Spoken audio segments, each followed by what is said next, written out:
Hello and welcome to Opwall's Field Notes, a podcast created by Operation Wallacea to share stories and insights from our 25 years working in the field. My name is Sophia Wood, Opwall's country manager for Ecuador and director of Friends of Wallacea, and I will be your host for this series. We launched this podcast to shine a light on the world of biodiversity field research and the work of those who dedicate their lives to understanding and protecting our planet. Each month, we have conversations with scientists, community conservationists, and experienced academics about new research, protecting biodiversity, and daily life out in the field. Today, I will be speaking with Dr. Kathy Slater, Opwall's research manager and senior scientist for our site in Mexico on the Yucatan Peninsula. Kathy oversees the research in the Calakmul Biosphere Reserve near Guatemala, as well as the marine site in Akumal Bay. The data from her research on the impacts of tourism on sea turtles, conducted in partnership with the Autonomous University of Mexico, helped turn Akumal into a marine protected area, which has diminished snorkelers' direct impacts on sea turtle health. She is also currently working with the Mexican government in Calakmul to monitor the forest for changes in biodiversity due to climate change or human activity. Specifically, she's using Opwall's data to help restore water sources to the traditional ecosystem to help wildlife rebound from several years of drought. Kathy's personal research focus has long been primatology, and she got her start in Mexico researching spider monkeys for her PhD. She joined her first Opwall expedition to Indonesia in 2000, then went on to run terrestrial research in Casuco National Park before eventually setting up the Mexico Project in 2012. She currently advises a number of PhD students researching jaguars and Moralettes crocodiles in the park. In this episode, we discuss Kathy's decision to become a field researcher, what is happening to biodiversity in Mexico, and how data can be used to produce real conservation outcomes. Thank you, Kathy, for joining us today, and welcome to Opwall's Field Notes. All right, thank you so much for joining us today, Kathy. Since we're taping everything from home, where are you based right now? Well, I'm in my home office in Tulum, Mexico, where I've lived for about the last 18 years. So nice and sunny at the moment. Yeah. Well, we're actually not too far away now that I'm in Mexico City. But we're in the same country, but still taping online, obviously. And why did you choose to live in Mexico? Well, it's quite a random one, but the simple answer is monkeys. So I basically came out here to do my PhD on spider monkeys in a reserve called Punta Laguna, which is a very random collection of events as to how that came about. Prior to coming here, I didn't even know there were any monkeys in Mexico. I thought it was all kind of like baked desert bandits and tequila. I didn't realize there was a whole tropical bit, but obviously there is. So yes, I came out here in the beginning of 2003 and then just basically didn't really want to leave. So I've been there ever since. Awesome. And could you tell us a bit more about the work that you do at Opwall and what inspired you to become a scientist in the first place? Oh, okay. Well, in terms of what inspired me to be a scientist, I mean, partly I was always one of those really annoying kids that wants to know the answers to everything. Do you know what I mean? Like, Mum, why's the sky blue? Do you know what I mean? That kind of kid. So science was always going to be my thing because I wanted to know answers for everything. And if somebody couldn't tell me an answer, then I wasn't interested in learning it. So I've always been that kind of kid. But I've also been completely obsessed with animals since very, very little. And I always either wanted to be a tiger, which then found out was not going to be possible, which was a bit of a heartbreaking conversation. And if I couldn't be a tiger and live in the jungle, then I wanted to basically hang out with monkeys, which nobody thought was an actual job. So everyone was like, well, you can work in a zoo or you can be a vet, and those are your options. And it's only as I kind of started to get very interested in things like animal behaviour when I was at university that I realised, oh no, hanging out with monkeys is actually a job. And so it kind of sort of stemmed from there. But the work with Operation Wallacea, I did my master's out with them in Indonesia, and before that I went out just as a research assistant, obviously very biased towards spending all my time hanging out with monkeys. But doing my PhD work, which was to do with kind of economic decisions and complex societies in spider monkeys, which is a fascinating topic, but you spend all your time hanging out with these lovely monkeys, collecting all this amazing data, and it's very, very interesting. But in the process of doing it, you realise just how threatened the habitat is and that population of spider monkeys, and how tough it is for the lives of all the people that live in the villages around this area of forest. And I didn't want to, spend all my time hanging out with these animals that I love and then not do anything to actually help their situation or the situation of the people in the area. And so that kind of really became apparent living in an Indigenous Mayan community for 2 years while collecting the data. And that's why I really wanted to find my way back to Operation Wallacea, in the sense that I still wanted to be able to do the kind of research that I love, but I wanted to do something inherently useful in terms of helping the people, the communities, and kind of sustainable management of these important forest habitats. And Operation Wallacea does just that, in that we have, great teams of very excited biologists all doing biodiversity monitoring for the purpose of understanding what's happening in an ecosystem, how is it being affected by climate change, for example, or by human impact. But then what we do is we don't just go, oh, okay, well, everything's bad, bye, deal with it. What we then do is then figure out, okay, well, how can we sustainably manage this area in a better way, and find ways. There are ways, always ways for humans and nature to be able to live together in harmony. And so because that's essentially what Operation Wallacea is all about, I was very keen to be able to get back into that side of things. So having finished my PhD, I went back with Operation Wallacea, and I've been involved in their sites out in Honduras, some stuff in South Africa as well, some stuff in Peru. And then from 2012 onwards, we set up the project out here in Mexico, which I've been running ever since. And that's got a big project in the Calakmul Biosphere Reserve, which is our huge forest site. And then our marine site is focused on kind of sea turtles and seagrass habitats out in Akumal. And so I'm here kind of running those projects. Right. Well, I think your feeling about being the kid who asks a lot of questions and loves animals is something a lot of us in this field can relate to. and obviously, moving forward and wanting to do more than just the ecology side, I think is really interesting, and obviously kind of what you're doing now at the Mexico site. So I was wondering if you could go maybe a bit more into depth on kind of what the main research questions are and the work that you're doing at our Mexico site in Calakmul and in Akumal.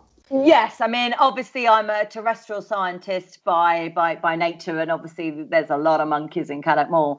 But Calakmul is an amazing protected area. First of all, it's massive. So it is about 2 million hectares of continuous forest. So for anyone listening to this coming from Britain, to put it in perspective, it's about the size of Wales, all of Wales, with one road that goes into the middle of it and nowhere else. So it's a massive, massive expanse of forest, and it's a really important kind of biological corridor and stronghold for a lot of species that are losing their habitat and not doing very well elsewhere in kind of, Central America. So things like tapirs, jaguars, spider monkeys, they're all doing very well in this reserve.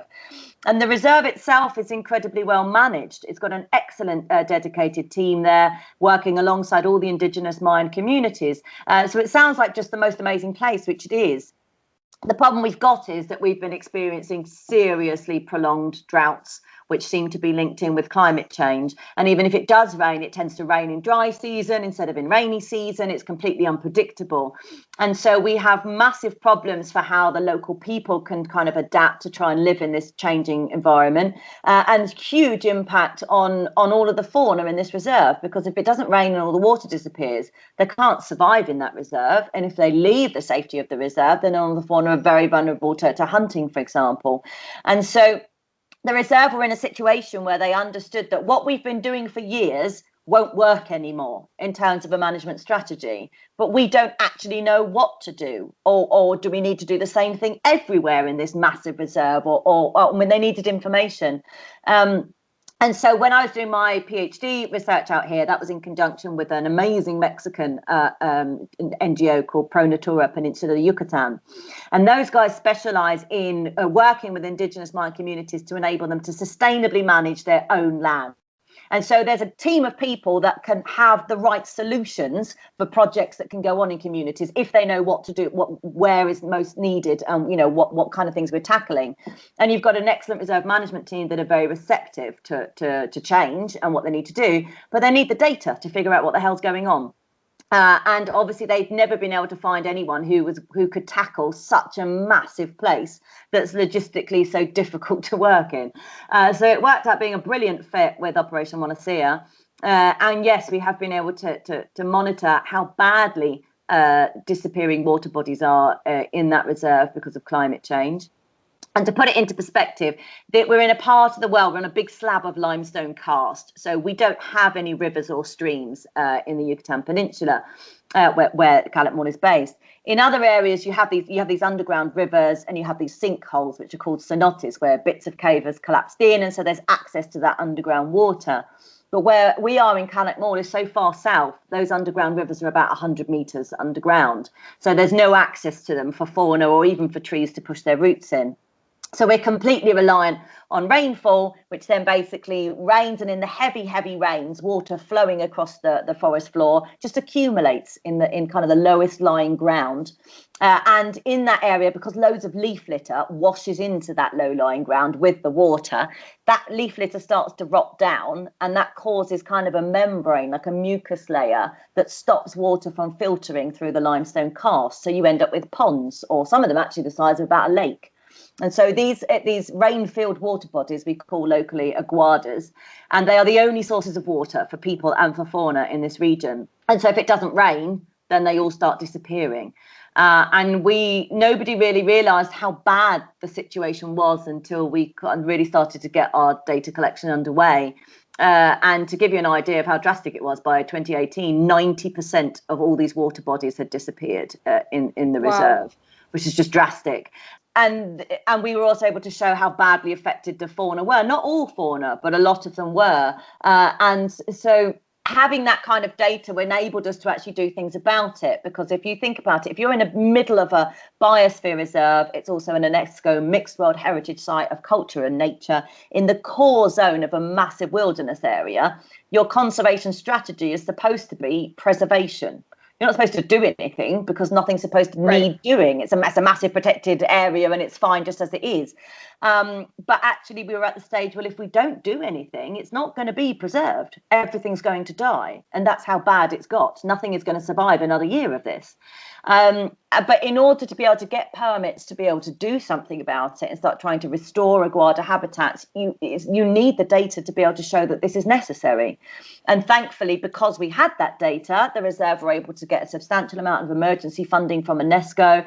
The Mexican government would allow us to do these mitigating strategies that was needed to basically keep everything alive.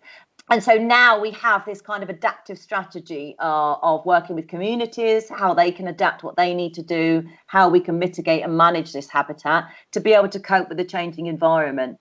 And if we weren't there and we didn't have that data, and if we weren't teamed up with the right people to help us come up with the solutions, then we would never be able to achieve what's needed in that reserve. And it would be a really, really big shame to see everything just die in one of the few parts of the world where everything is doing well and is very well protected. So it's been a massively important project, but it's a joy to work in an area when everyone is really pulling together and you've got a really great team of local people, of the government, of NGOs, all working together for kind of a common goal. So it's a wonderful place to spend our time. So and I try to spend as much time there as possible. Yeah, it's a very exciting project what you guys are working on, because I think it's one of those few examples where you are able to kind of start to actually act and do something rather than holding things in place and make it better. And so obviously I know some of the work that you've been doing is to restore the aguadas to some extent to how they were previously so that they store water more effectively. So how are you undertaking that work? Well, yes. So that is obviously, again, we're talking about the core zone of a protected area. So we can't put in like pond liner or put anything artificial or mess about with anything in the ecosystem in that way. What we were able to do is, thanks to the reserve management team, also an amazing person, Rafael Reina, I'll give him and David Zimmer. So Rafael Reina works for Ecosur University, who's spent many years studying these aguadas and ungulates that use the aguadas. David Zimmer, the same thing, but from the felid point of view, using these aguadas. And they were able to explain to us the general process of what happens in an aguada during a normal year. And so what normally happens is, so say you've just finished rainy season, so about this time of year, and your aguada is nice and full.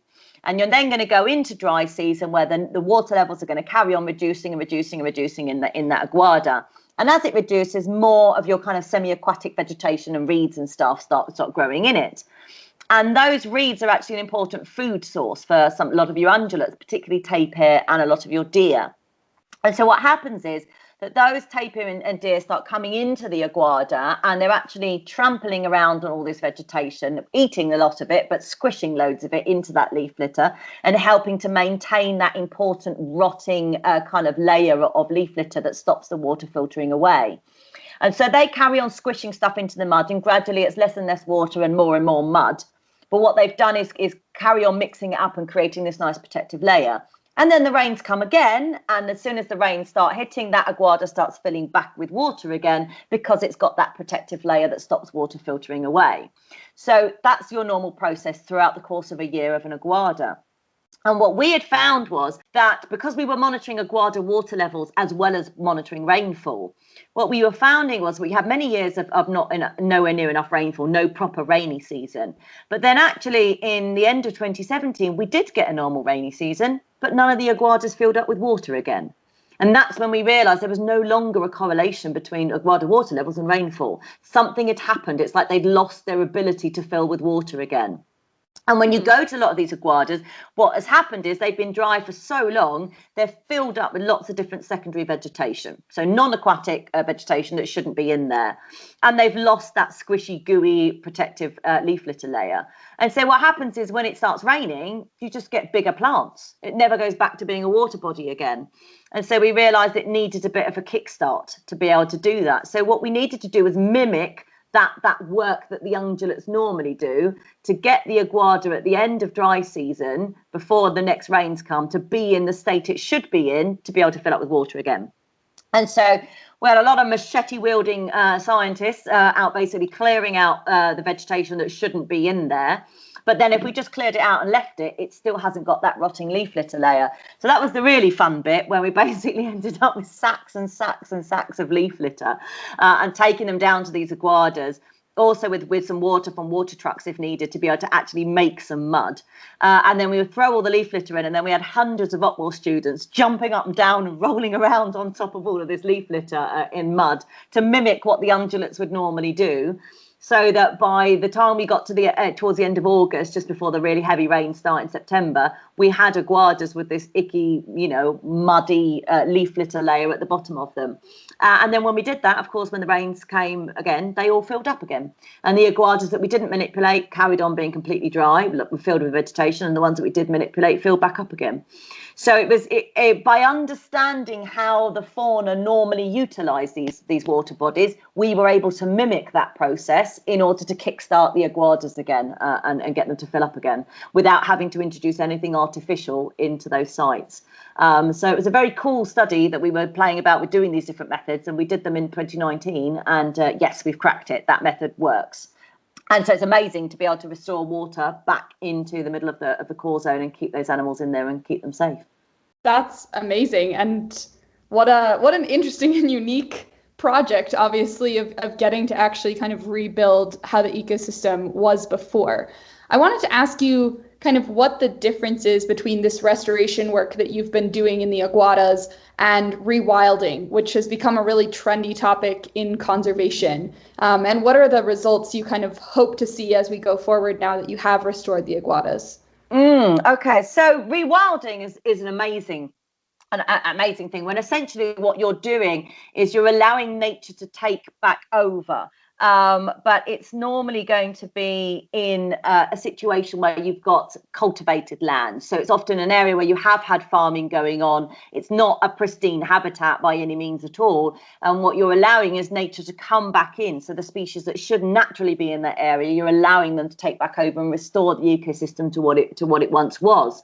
And the amazing benefits of doing that, things that we've learned a lot from the Nep Castle estate in the UK, for example, that did 20 years of rewilding, is that when you do that, it benefits you as a farmer as well, because you get your pollinating insects come back, which starts helping with that. You get all of your beetles that come back in living, which helps to do with pests, to control aphids and other pests. So you don't have to use pesticides.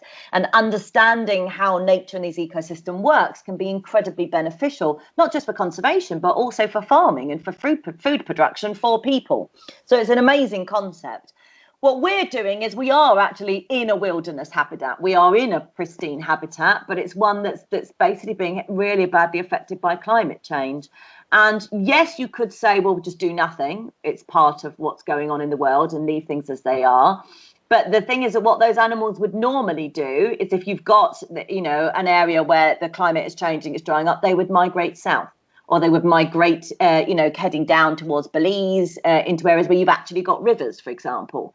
The problem is that those animals can't do that migration anymore because there's people in the way and villages and stuff. And so we've taken away the natural strategy that those animals would use to cope with these kind of, prolonged droughts and changes in climate. So we've got to try and do something to help those animals. Otherwise, they're just going to die because they can't get to where they need to get to and migrate.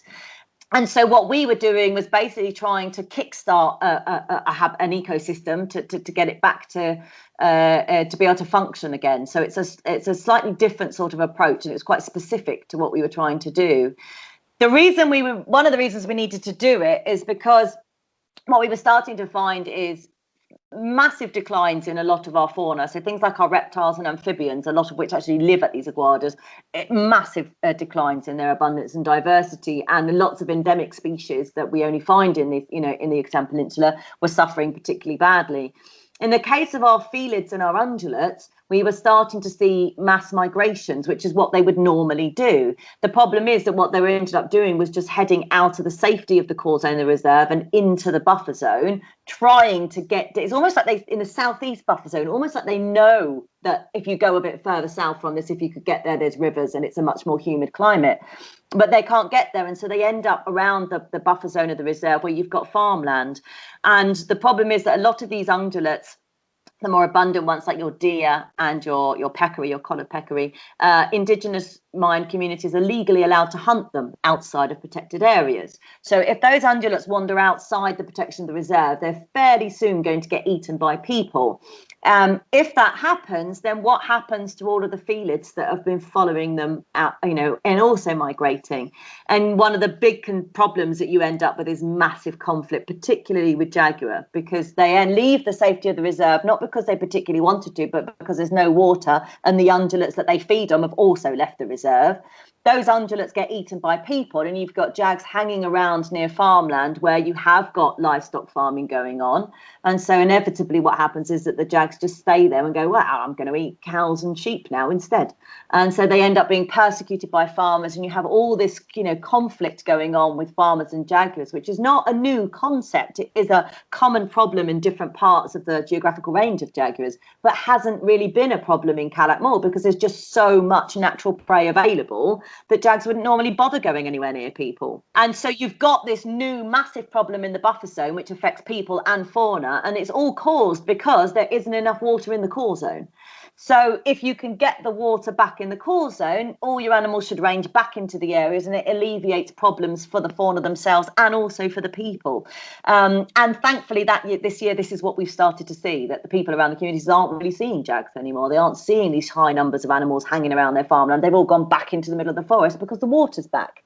So it was a strategy for benefiting the fauna and also the communities. And this is the importance of really understanding an ecosystem to understand what is causing the problems and what you need to fix them. So if we didn't understand this dynamic of aguadas and we weren't doing this monitoring, you'd probably think, oh, we need to tackle this problem of conflict with jaguars in the buffer zone. But actually, that wasn't the problem. The problem was the lack of water in the core zone. And by solving that problem, you've now alleviated the pressure out in the buffer zone.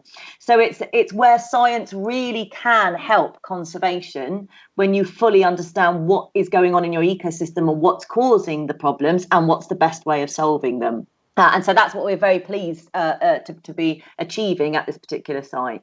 Right. I know your work is very inspirational, and obviously, you talk a lot about working with the local communities, and in the area where you're working, obviously there are a lot of local people, as well as you mentioned right at the beginning, working with government and nonprofits that are already working there to protect Calakmul, in particular by engaging the local community. So, I guess I wanted to ask you how and why you ensure that the protection of the forest also benefits local communities. Well, okay, so there's a few things to consider. The first thing that if you are coming from the outside, it doesn't matter how many university degrees you've got. You need to understand that the local people that have lived in this forest for generations know that forest better than you do. So don't think that you know more than them, because you don't. And so the most important thing to bear in mind is we need to incorporate the local people so they can teach us, because they know about this habitat. And in the particular case of Calakmul, these are indigenous Mayan communities who are the direct descendants of the people who built the massive city of Calakmul back in between 250 BC to about 1000 AD, and they've lived in this forest for generations. They can identify 96% of all of the plant species in the forest are utilised by the Mayan communities. They have a far better understanding, and you can talk to any of the people in these communities about climate change and how things have been changing over time, and they can give you all. They understand that things are changing and things are different. They just need help to be able to adapt. So the first thing is that you need to take your ego away and realize that you don't know everything, and you need to understand that a lot of these local people are a wealth of knowledge that you need for your successful project. So that's the first thing, is that we engage them because we need them, not because we're trying to do favors to anybody, because it won't work without them. Right. That's the first level. The second level to think about is that when you're talking about conservation management, what you need to find a way for people to be able to live in this habitat and maintain it at the same time. People don't go around deforesting and chopping down trees because they hate trees. Like, nobody does that. People are chopping down trees because they have families to feed, and they either need to sell the timber, or they need to clear land to make way for agriculture, because they've got to earn some money and they've got to feed themselves. And so so conservation only works when you can figure out, okay, how can we find ways for these people to earn money out the forest and have all the food that they need to eat, but they don't actually have to chop down the forest at the same time?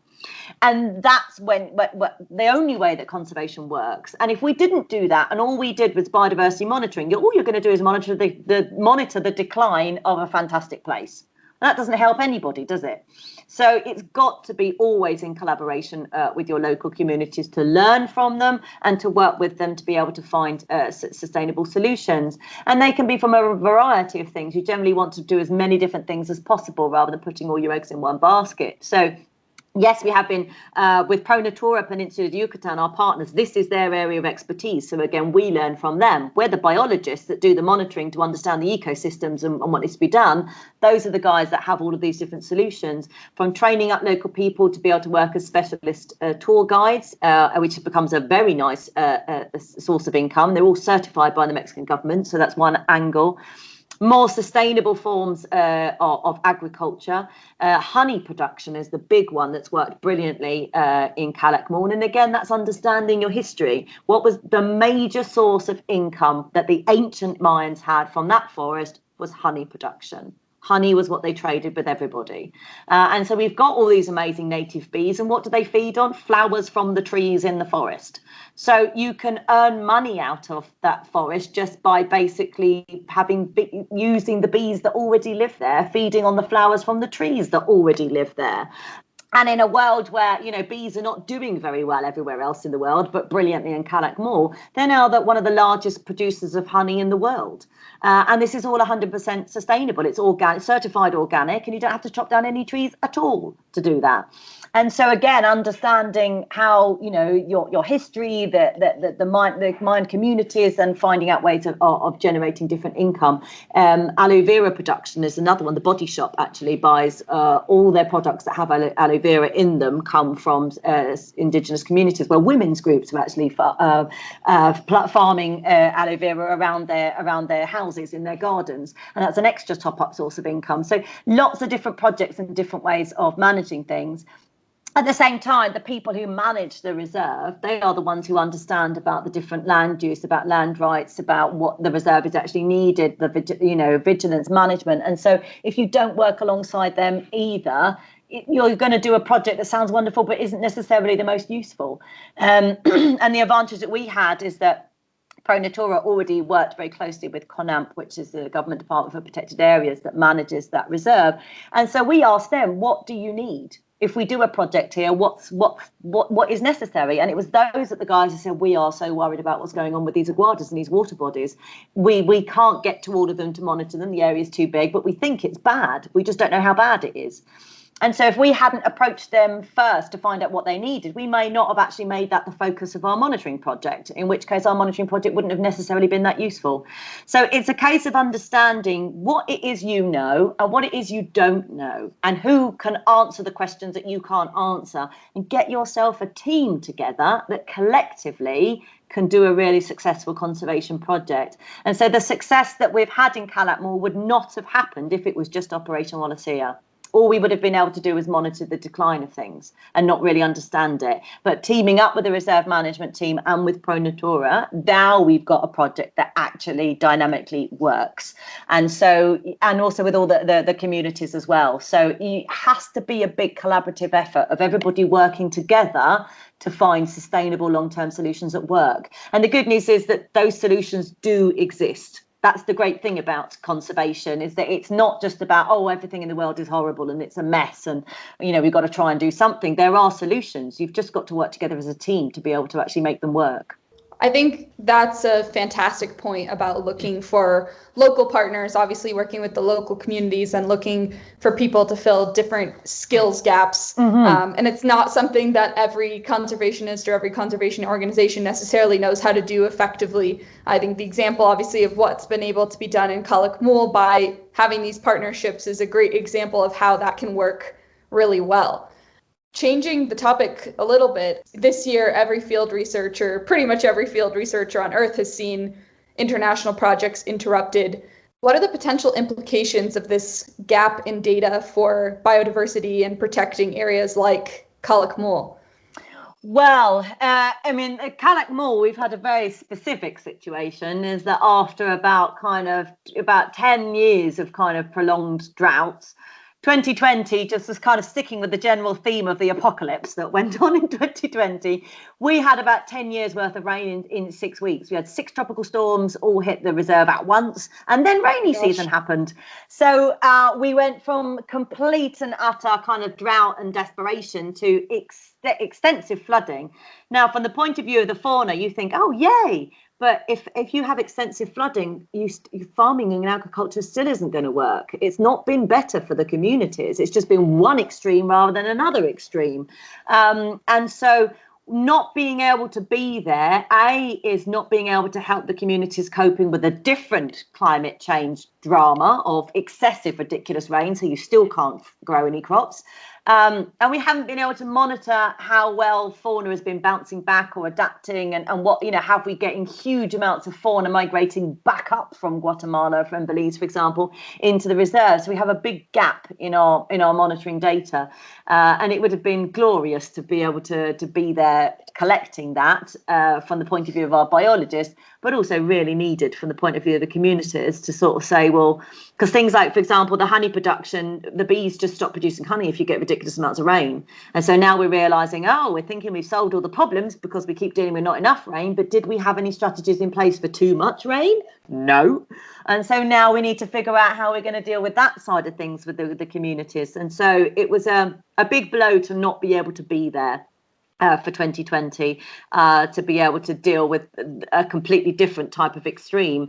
I mean, obviously, there's not been tourism and stuff going on because of the pandemic. But in the case of our marine site in Akamal, I'm desperate to see how nicely all of that ecosystem has started to recover without, hotels filled with people along the coastline and all the general contaminants that goes with kind of coastal-based tourism. But in the case of Calakmul, we don't really have that many tourists anyway, so it's not been a major impact in that sense. It's more just been that we've had this crazy rain situation that we haven't been able to monitor or deal with. So yeah, we're quite desperate to get back into the field, and now we need to work on some new strategies for kind of extreme climate events one way or the other, rather than just focusing on dealing with it with prolonged drought. So you can never really stand still in conservation, No, I guess. no, it seems the second not, you think you have it right, everything goes the opposite direction. Yeah, exactly. And so so it's a case we need to get back there and start working on what do we do in the years when you get too much rain, which we never thought was going to be an issue, but apparently yes. So a lot of work still needs to be done. Of course. And I guess I don't want to ask because I think all of us miss it a little bit, but what's your favorite part of working in the field, and maybe what are some of the biggest challenges that come up while you are working in the field? Well, my favourite part of working in the field, as you probably guessed, is monkeys, in the sense that I've talked about all the conservation kind of goals of what we're achieving with this project, but I do still get to run around with our habituated troop of monkeys that actually live at an unexcavated ruin site. So it's quite Indiana Jones-tastic running around through these unexcavated ruins with the monkeys. And if anyone's ever spent any time with spider monkeys, you will know they are absolutely hilarious. They're all action monkeys. Something ridiculous is going to happen, within every kind of few minutes. And particularly the males always stay in the group in which they're born. And so there's a lot of males now there that kind of think we're like a bit of their extended family because we've always been hanging around ever since they've existed. And so those guys do get very, very close to us indeed, and we can recognise them all. They've all got names. So that's my joy, is hanging out with those guys, which is wonderful when they're kind of around their sleep trees at the ruin site. And then they when they move really, really quickly. So it's a case of running through the forest, deliberately not looking at where you're going because you're looking up at the monkeys. So falling over in dramatic style happens a lot. But it's all part and parcel and the fun of dealing with that project. The challenges of working in the field, well, thankfully, I have Caroline Acton, who's like my colleague who deals with all the complicated stuff. She's our logistics manager, and she's one of those people that's just unflappable. I swear you could set Caroline on fire and she'd just, casually put it out. Like, poor Caroline. She's an amazing person to work with, that while I'm playing with animals and having a lovely time, Caroline's the one actually making it all work behind the scenes. So I would like to say that I have massive challenges to deal with in the field, but actually Caroline does that bit for me. So thanks, Caroline. I love you. But yes, major challenges. Obviously it's a complicated expeditions to coordinate, but we've got a fantastic team that deals with all of that. So yes, I can't really claim that I personally have massive challenges to deal with in the field, other than maybe all not monkeys having... and fun for you. Pretty much, yeah. Basically, that's my experiences in the summer. Yes. And is there any particular reason that the monkeys that you follow hang out near the ruins? Oh yes, so it's exciting in that one of the other really cool things about Calakmul is that this forest has always been manipulated by people. So it's a very rare situation that basically, for as long as the forest has existed, there have been the ancient Maya, but also prior to them the Olmecs and other kind of indigenous tribes and stuff. And so what you've got in the forest now is wherever you've got ruin sites. So we talk about Calakmul and the big Calakmul ruins, which once housed 50,000 people, but that was like the capital city. Wow. Of a whole kingdom. And so far that they found, and they keep finding more, there's 1,438 ruin sites in the Calakmul Biosphere Reserve. And around each of these ruin sites, what you find is these areas of manipulated forest. And so the ancient Mayans were experts at agroforestry. And so they used to cultivate a native tree species, but they would cultivate them. So they would be irrigated and there would be much unusually high density of particular tree species. So trees for fruit production as a source of food, but a lot of the trees, they were actually growing them to extract the resins and the saps and the dyes, but they also happen to be fruiting trees. And so these areas of what were once kind of orchards you've got very high density of fruiting trees that are massively bigger than all of the other trees. And so what you find is your frugivores, so things like your primates or large frugivorous birds, for example, frugivorous bats, they all hang out at these ruin sites. Not because they're little budding archaeologists, it's because they're feeding on this very special type of forest that's been created by the ancient Mayans. And then similarly, the ancient Mayans had their areas of honey production. And so obviously what they've done is cultivated the native tree species that produce flowers for the bees like. And they took this to the next level because they'd not only worked out which flowers had the highest sucrose concentration, which meant that when the bees feed on those flowers, their honey is sweeter.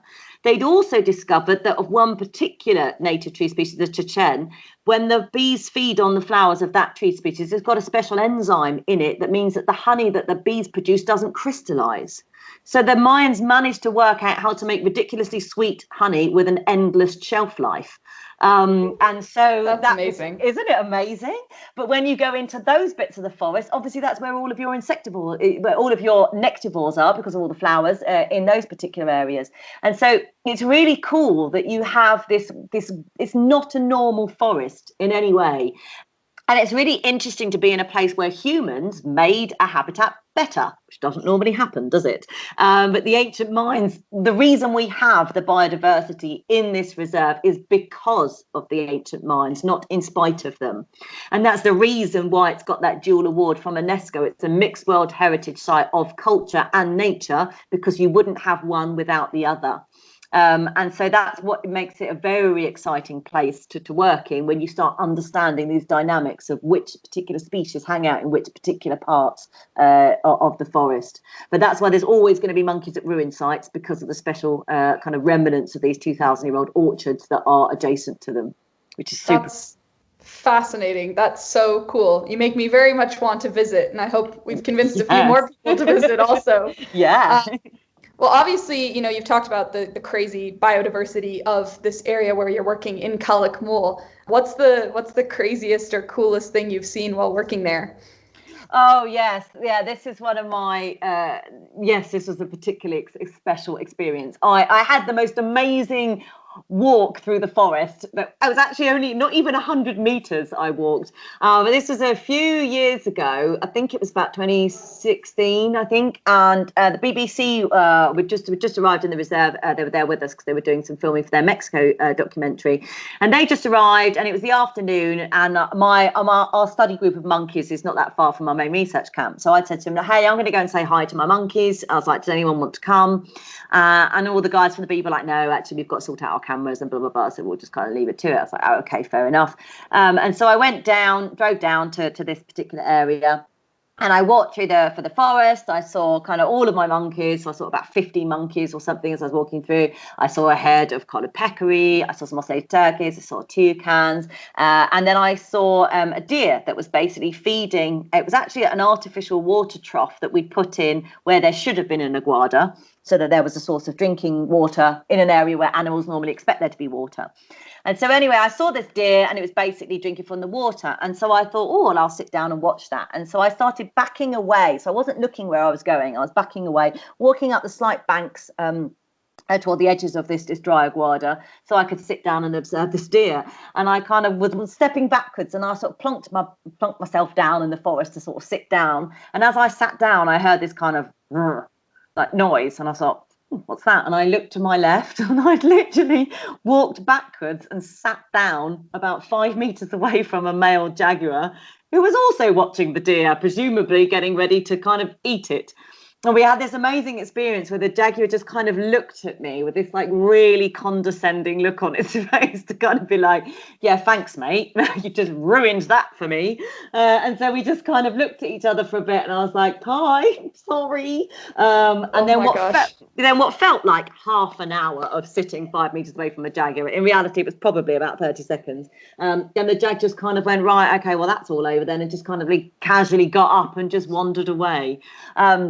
And so that was my most amazing experience in the forest ever. And like I said, I didn't even walk 100 meters. So that was a really special event for me. The bee did get that same jag on camera later on, but they didn't. Oh, good. Next to him. Yeah. Oh my gosh. I think that's the best I think that's the best field research story I've heard. And obviously, I think these stories are the reasons we all keep coming back to the rainforest, because you just never know when that's going to happen. It might be years between them, and then all of a sudden you get these crazy experiences. Yeah, exactly. So I was lucky enough to see a jaguar in person in 2019 in Ecuador, and it wasn't nearly as close as yours. So I can't even imagine. I think I would have been terrified. But you know what? It's a really weird. I had this overwhelming desire to just launch myself at it and cuddle it, which is ridiculous. So yeah, you'd think there would be fear there, and none whatsoever. All that was in my head was, "You're so fluffy," and I just wanted to cuddle it. So obviously, I didn't try that. Probably wouldn't have gone down well. But yes, surprisingly, no, there was no fear there. Just an overwhelming desire to cuddle it because it was just so beautiful. But yes, one of the cool things about being in a reserve where you don't really have people or hunting going on, and so animals that would normally be very wary of you aren't, which is a very cool place to be indeed. But yeah, that was very special experience with that particular jag. Yeah, that's amazing. Well, to end on more of on a very positive note, obviously this story is pretty positive anyway, but why do you believe that we should keep fighting for biodiversity and preventing climate change? Kind of what gets you out of bed in the morning? Well, I think what gets me out of bed in the morning is a cup of coffee and monkeys, generally. And if there's no monkeys involved, then I'm not so good at getting up in the morning, I've got to be honest. But in terms of why should we be fighting against battling with climate change? The simple reason is that we already have the solutions to the problems that exist. They already exist, the solutions. The problems are that not everybody's doing them, because not everybody is convinced that it's necessarily as urgent as it is, or maybe some people are feeling it's almost a bit of a hopeless case. And I'm telling you now, it really isn't. There are always ways to adapt, to be able to cope with these with changing environments, as long as we all work together as a team. And so it's a case of, acting now and actually getting things done when we know that there are solutions and they will work. And this is where really particularly the younger generations coming through that are just so good on social media, whereas I kind of struggle with the concept of a mobile phone, is the fact that if you think about it, this is one example, that said plastics in the ocean. The scientific community have known about that since the mid-70s. Did we achieve anything on getting that changed? Not really. David Attenborough, 10 minutes on the TV at the end of Planet Earth, of Blue Planet 2, talking about it, and then policy changed on a global scale in less than a year. And people are now on these massive cleanup missions. So the point is that as long as everybody knows what they need to do, people will do it. People will work together. We can solve these things. We've just got to actually start doing it. And that's where we need people to be raising awareness, not of how bad everything is, but how bad everything is, and this is how we solve it. And so that, because sometimes people turn off to a very negative message, and it is indeed negative. I'm not trying to say that everything in the world is fine. What I'm trying to say is it's not fine, but we can do things about it. And so we need more people getting involved in raising awareness, and more people getting involved in getting policy changed. That's the next level. It's not just that people like us doing these kind of projects. We need governments to start changing the way that we run countries and changing the way that we do things. And so that the hope is that more and more awareness is actually going to start filtering through and pressurising governments to make change. But just that one example will show you just how quickly legislation can change if you can get all the right people to listen at once.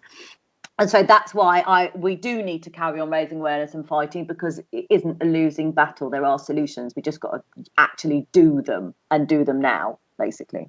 I love that. I think we need to take a much more positive spin on how we talk about these things, which is part of why we're making this podcast and all the newsletter and everything else, so that we can talk about people who are taking action, and action that looks like things that we, you and I and other people can do. Do you have any advice for people who are maybe starting out a conservation career, or even advice that you would have liked to give yourself when you were younger? I would say I was very lucky. I was very lucky in that I had excellent supervisors for my PhD, but I was very lucky that I got a lot of really excellent conservation type advice from Maria Andrade, who is the director of Pro Natura Peninsula Yucatan. So I was very, very lucky that I got exceptionally good advice from the start, from someone who's lived and worked in an area for many, many years. And so I think my advice would be to know your own limits and understand what you don't know, and understand that there are other people out there that know more than you, and so you need to work with them. And so it's going back to that point of understanding that there is so much to learn from Indigenous local communities. There's so much to learn from other NGOs, and figure out what is it that you're good at doing and that you can do, and what are the things you're not good at, and who is good at doing those other things. So as a team, you can actually get something sorted, and to listen to people who live and work in these areas for longer than you, to find out what's actually needed, and then kind of work alongside them. And so that would be my big advice, really, is to listen and collaborate, because that's the only way that conservation projects are really actually going to be successful and actually work in the long term. I think that's great advice, both looking for, it sounds like, partnership and mentorship, especially when you're starting out. And honestly, probably good advice for almost any career, not just conservation, but obviously particularly important when you're working in these areas of land that communities have lived in for thousands of years. Well, I just have one more question. I think I know the answer, but I'll ask anyway. What are you most looking forward to for their next field season? Monkeys. Yeah, you did know the answer. I'm desperate to get back to go and see my babies. But obviously I'm desperate to see, because it's going to be a happy field season. This is now, rather than a reserve on the brink of everything dying, we're on a reserve that's now full of water again. So I am so excited to see how well everything is bouncing back, and kind of which species, our recovery rates of things. So certainly this coming field season is going to be a happy field season about recovery, rather than decline. So yes, it's going to be super exciting. I'm really looking forward to it. Great. Well, thank you so much for your time today, Kathy, and your insights about all the work that you've been doing. It's really inspiring and exciting to hear a story where things are trending positively. I think that's pretty rare in conservation these days. So I look forward to sharing this, and I look forward to seeing the data from this year in Calakmul and how things have improved since the Aguadas have come together. Yes. Have a great rest of your day. Thank you so much. Thank you so much. It's been wonderful. Thank you very much. Thank you for tuning in to Opwall's Field Notes. We hope you enjoyed hearing about Kathy's work to restore Calakmul to its former glory and ensure local communities are empowered to support conservation. Stay tuned for more episodes about conservation in other biodiversity hotspots around the world, coming soon on Opwall's Field Notes.